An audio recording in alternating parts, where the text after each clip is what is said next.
ำว่าหากเกิดขึ้นที่ใดเกิดกับใคร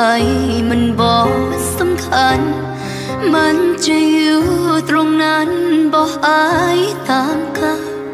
ลเวลา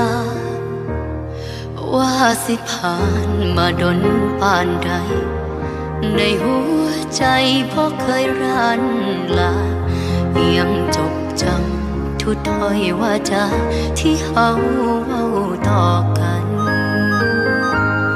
เมื่อสวรรค์แยกกายเฮาสองจากคู่ครองเป็นคนอื่นไกลเหลือแต่คำสัญญาใช่ไหมที่ยังคงอยู่แม้ว่าเจ้าสิเกิดเป็นยังบ่เคยคิดสั่งย้อนหักคนหูสิเคียงข้างให้ได้หูหัวใจยังคงเดิมบ่มีหยังมาพังทลายความหักเฮาสองลงได้แม่นดินสลายยังมั่นคงคือจังตอนเริ่ม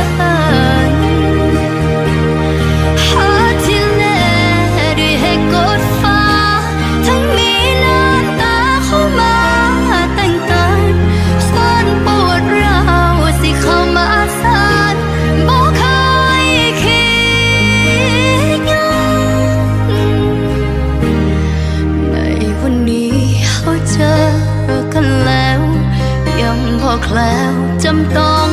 จากลาคนที่เฮาตามหาเป็นยังคือบ่สนใจให้คงทางอีกกี่พันปี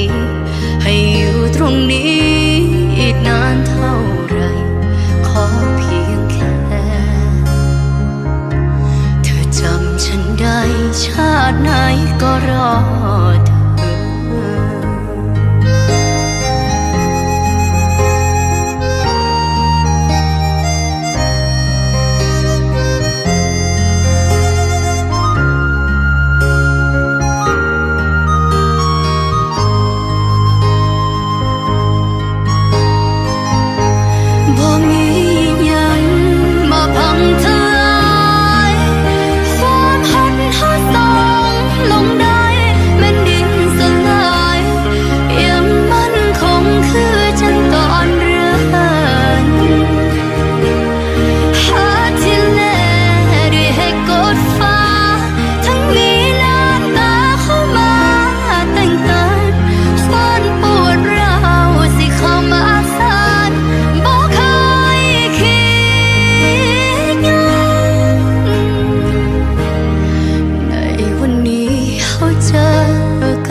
แล้วจำต้อง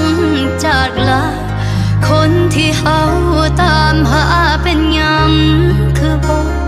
สนใจให้คงทางอีกกี่พันปี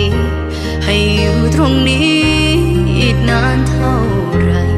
ขอเพียงแค่เธอจำฉันได้ชาติไหนก็รอ